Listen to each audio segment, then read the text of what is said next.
రాష్ట్రంలో రైతాంగానికి అన్యాయం జరుగుతోందని జగన్ వైసీపీ నాయకులు తప్పుడు ప్రచారం చేస్తున్నారని ఎంపీ కలిశెట్టి అప్పలనాయుడు ఆరోపించారు. వైసీపీ నాయకులు రైతులను మోసం చేసిన జగన్మోహన్ రెడ్డి ఇంటి దగ్గర నిరసన చేయాలని ఆయన సూచించారు. 30-40 సంవత్సరాలు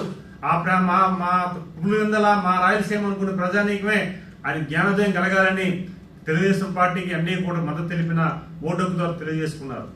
అదే సమయంలో ఆ ఓటు ద్వారా కూడా ఒక స్లిప్లు కూడా పెట్టారు. ఎందుకంటే మా ప్రాంతానికి అభివృద్ధి చేస్తుంది అంటే కూటమి, లేకపోతే మా నాయకుడు ఆ రోజు ఎవరైతే వివేక రెడ్డి గారు ఉన్నారో వారు చనిపోయారు, వారికి న్యాయం చేయమని ఒక పక్క, ఇంకొక పక్క 30 సంవత్సరాల తర్వాత మీ ప్రజాస్వామ్యాన్ని గెలిచాం, స్వచ్ఛందంగా ఓటేసుకున్నామని చాలా మంది దర్శించి వారు బ్యాలెట్ బాక్స్ వేసిన సందర్భాలకు గుర్తు చేసుకోవాలి. ఇవన్నీ కూడా ఇండికేషన్. జగన్మోహన్ రెడ్డి మేము నమ్మి మోసపోయాం, అందుకే మేము తిరగబడ్డామనే ఒక ఇండికేషన్. అందుకే మీరు కూడా కొంతమంది నాయకులు ఉన్నారు, కొంతమందే ఉన్నారు, ఆ కొంతమంది కూడా జ్ఞానోదయం కలిగించడానికి ప్రయత్నం చేయండి తప్ప ఇలాగ తప్పుడు ప్రసారం చేసి ఇటు ఒక రకమైన ప్రజలు, ఎందుకంటే ఈరోజు చాలా అవసరం భావితరాలు కొంత రాష్ట్రం. ఎందుకంటే మనం ఇప్పుడిప్పుడే అభివృద్ధి దిశగా వెళ్తున్నాం. వారికి ఉన్న అనుభవంతో, ముఖ్యమంత్రి గారికి ఉన్న అనుభవంతో, ఆ విజనరీతో, ఒక పలుకుబడితో ఈరోజు రాష్ట్రాన్ని ఏ ప్రాంతానికి ఏ రకంగా డెవలప్మెంట్ చేయాలో ఒక విజనరీ లీడర్. అందుకు అలాంటి లీడర్ని మనం గుర్తుంచుకోవాల్సిన అవసరం ఉంది. ఆ రోజు అన్న ఎన్టీఆర్ గారు ఏదైతే తెలుగుదేశం పార్టీ ఏర్పాటు చేసి భారతదేశం మొత్తం తెలుగువాడికి ఎంతైతే గౌరవం తీసుకొచ్చారో, ఈ రోజు చంద్రబాబు నాయుడు గారు కొనసాగిస్తూ ఇంకో స్టెప్ అడుగు ముందుకేస్తూ ప్రపంచంలో ఎక్కడికి వెళ్ళా చంద్రబాబు నాయుడు గారు ఒక తెలుగువాడికి గౌరవం ఇచ్చే విధంగా, గుర్తింపు వచ్చే విధంగా ఈరోజు ఆయన ఉన్నారు. ఎందుకంటే భారతదేశంలో ఒక ముఖ్యమంత్రి ఒక రాష్ట్రానికి వెళ్తే ఎంత గౌరవం వస్తుందో మనం చూస్తున్నాం. అదే సమయంలో విదేశాల్లోకి వెళ్ళా సరే చంద్రబాబు నాయుడు గారు అంటే భారతదేశం ఆంధ్రప్రదేశ్ అనే ఒక ఐడెంటిఫికేషన్ వచ్చింది ఆ చంద్రబాబు నాయుడు గారి వల్ల. అలాంటి నాయకుడు, బలమైన నాయకుడు, ఒక విజనరీ నాయకుడు, ఒక దూరదృష్టి నాయకుడు ఈ రోజు పరిపాలన చేస్తున్నాడు.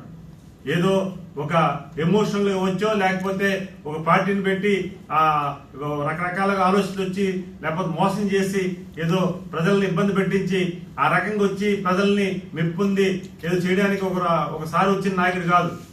గుర్తుపెట్టుకోండి, 4వ సారి అయిన సీఎం, ఈ రోజు విజనరీ లీడరు. ఎక్కడికి వెళ్ళా బ్రహ్మాండంగా బ్రహ్మరథం పడుతున్నారు.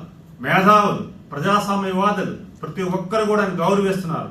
అలాంటి వ్యక్తితో ఇక్కడ మీరు ప్రకటన చేస్తున్నారు, ప్రతి విమర్శలు చేస్తున్నారు. అందుకే దాన్ని బాధ్యతగా తీసుకోవాలి. ఎందుకు చెప్తానంటే విషయం అంటే, మనం ఎప్పుడైనా సరే ఒక యూనిటీ ఉండాలి. ఆంధ్రప్రదేశ్ ఎప్పుడు కూడా భావితరాలకి సంపదను సృష్టించిన నాయకుడు మన దొరికాడు కనుక మన బాధ్యతకి వెళ్ళాలి. దురదృష్టం ఏంటంటే ఒక వైకాపా నాయకుడుతో ఆయన మాట్లాడవలసిన అవసరం వచ్చింది.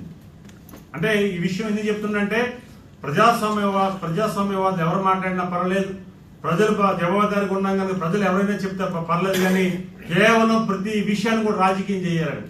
మనం చూసాం గతంలో చిన్నాన్ని చంపి అది బాబు గారు చేశారండి. అది తిరుమల డైమండ్ ఏదైతే ఉందో అది కూడా బాబు గారి ఇంట్లో ఉందని తప్పుడు ప్రసారం, ఫేక్ ప్రసారం చేసి పింక్ డైమండ్ ఒకటి కాదు, అలాగే చాలా మన ప్రాంతంలో విశాఖపట్నం ఎయిర్పోర్ట్ లో కోడికత్తి వ్యవహారం ప్రత్యక్షంగా మనం చూసాం, మనం అందరం చూసాం. చాలా మంది ముక్కుని వేలేసుకున్నారు, అది కూడా బాబు గారు చేశారని, ఆ రోజు ఆ గవర్నమెంట్ చేసిందని తప్పుడు ప్రసారాలు. మొన్న గులకరాయి ఒకటి కాదు, అన్ని ఫేక్ చేస్తున్నారు. అయితే మాకు మేము గ్రామాలను వెళ్తుంటే చాలా మంది ప్రజలు బాధపడుతున్నారు. ఎందుకంటే పనిచేసే నాయకుడికి అట్లీస్ట్ నువ్వు గౌరవం ఇవ్వకుండా పర్లేదు, అగౌరవపరిచే విధంగా మాట్లాడద్దు. మొన్ననే చెప్పావు, రామకృష్ణ ఉండమంటున్నాడు చంద్రబాబు నాయుడు గారిని. నువ్వు రా ఒకసారి తిరుమల కొండెక్తావో, లేకపోతే మా రామచంద్ర కొండెక్తావో మెట్లు ఆయనతో పాటు, లేకపోతే 4-5 రోజులు ఆయనతో జర్నీ చేయి. ఆయన స్ట్రెంత్, ఆయన విజనరీ, ఆయన ఆలోచన తెలుస్తుంది. ఆయన కోసం కామెంట్ చేస్తావా? కొబ్బరికాయ కూర్చొని ఒంగోని కొట్టలేని మీరు ఈరోజు ఆయన్ని కామెంట్ చేసే పరిస్థితి వచ్చింది. ఇది బాధాకరమైన విషయం. ఎందుకంటే ఈరోజు మానవత్వంతో ఉన్న మనిషి, ప్రజలకు మంచి కోరుకున్న మనిషి, ఈ రోజు రాత్రి పగలు మేము చూస్తున్నాం ఢిల్లీలో.